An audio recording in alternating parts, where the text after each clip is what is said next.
మీ business ఏదైనా మీ ఊర్లో promotion చేయాలంటే అది సుమన్ టీవీతోనే సాధ్యం. ఇప్పుడే సంప్రదించండి.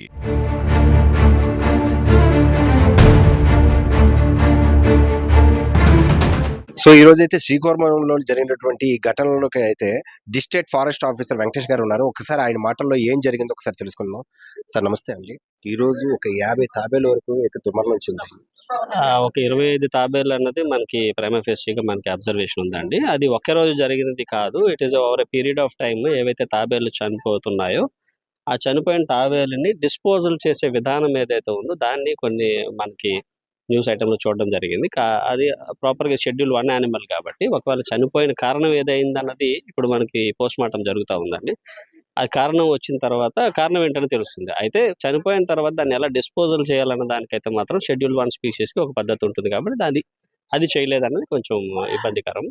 మనకి ఎలా చేయాలి ఫారెస్ట్ డిపార్ట్మెంట్ వారి సమక్షంలో దాన్ని ప్రాపర్‌గా డిస్పోజ్ చేయాల్సిన బాధ్యత అయితే ఉంది అన్నమాట. దానికి సంబంధించి ఏం చేయాలి ఏంటన్నది కూడా మనం నివేదిక పంపిస్తున్నాము. ఒకసారి పోస్ట్‌మార్టం రిపోర్ట్ రాగానే నివేదిక పంపించిన తర్వాత చీఫ్ వైల్డ్ లైఫ్ వార్డెన్ దృష్టికి తీసుకువెళ్తాము. తీసుకెళ్ళిన తర్వాత ప్రభుత్వం బట్టి మనం ఇక్కడ ఏం చేయాలన్న దాని గురించి మాట్లాడతాం. అంటే ఏదైనా సరే ఇక్కడ ఈ ఆలయంలోని ఒక తాబేళ్ల సంరక్షణ అనేది కొన్ని ఏళ్ల చరిత్ర నుంచి కూడా ఆనవాయితీగా వస్తుంది. బట్ ఇది సంరక్షణ లోపం రోజు చనిపోతున్నాయని ఇక్కడ నిర్వాహకులు చెప్తున్నారు. దీన్ని ఒక గ్రీన్ మెర్సీ అనే ఒక స్వచ్ఛంద సంస్థకి ఇచ్చారు. అలా ఇలా స్వచ్ఛంద సంస్థల ద్వారానో లేకపోతే ఆకతుగాను దీన్ని చేయొచ్చు అంటారు.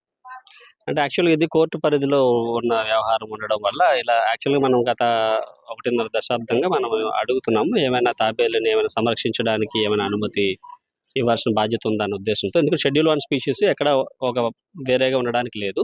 ఒకవేళ ఎక్కడైనా ఉంచాలి అని అనుకుంటే దానికి ప్రాపర్ ప్రొసీజర్స్ ఉన్నాయి. మనం సెంట్రల్ జూ అథారిటీస్ నుంచో ఇంకెవరి నుంచో అనుమతులు తీసుకోవాల్సిన బాధ్యత ఏదైతే ఉందో అట్లాంటివి ఏమైనా అవకాశం ఉందేమన్న విషయమై చీఫ్ వైల్డ్ లైఫ్ వార్డెన్ ద్వారా తెచ్చుకొని అనుమతులతో పాటు చేయాల్సిన బాధ్యత ఉంది. అయితే ఈ లోపల మనకేంటంటే కోర్టులో కేసు ఉండడం వల్ల అటువంటివేమీ చేయొద్దని స్టే విధించడం వల్ల అటవీ శాఖకి సంబంధించినంత వరకు మనము ఇంటర్వెన్షన్ లేకుండా టెంపుల్ అథారిటీస్ సంరక్షిస్తున్నాయి.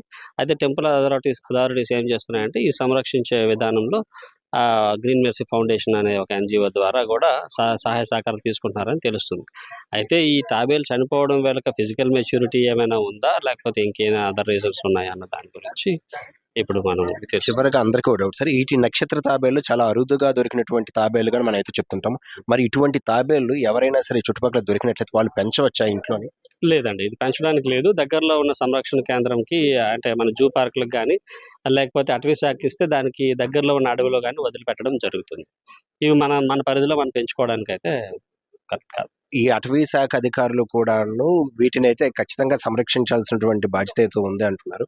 అయితే ఇది కోర్టు దగ్గరలో ఉండడం బట్టి కూడాను ఇది ఒక గ్రీన్ మెర్సీ స్వచ్ఛంద సంస్థ అయితే నడుపుతూ ఉంది.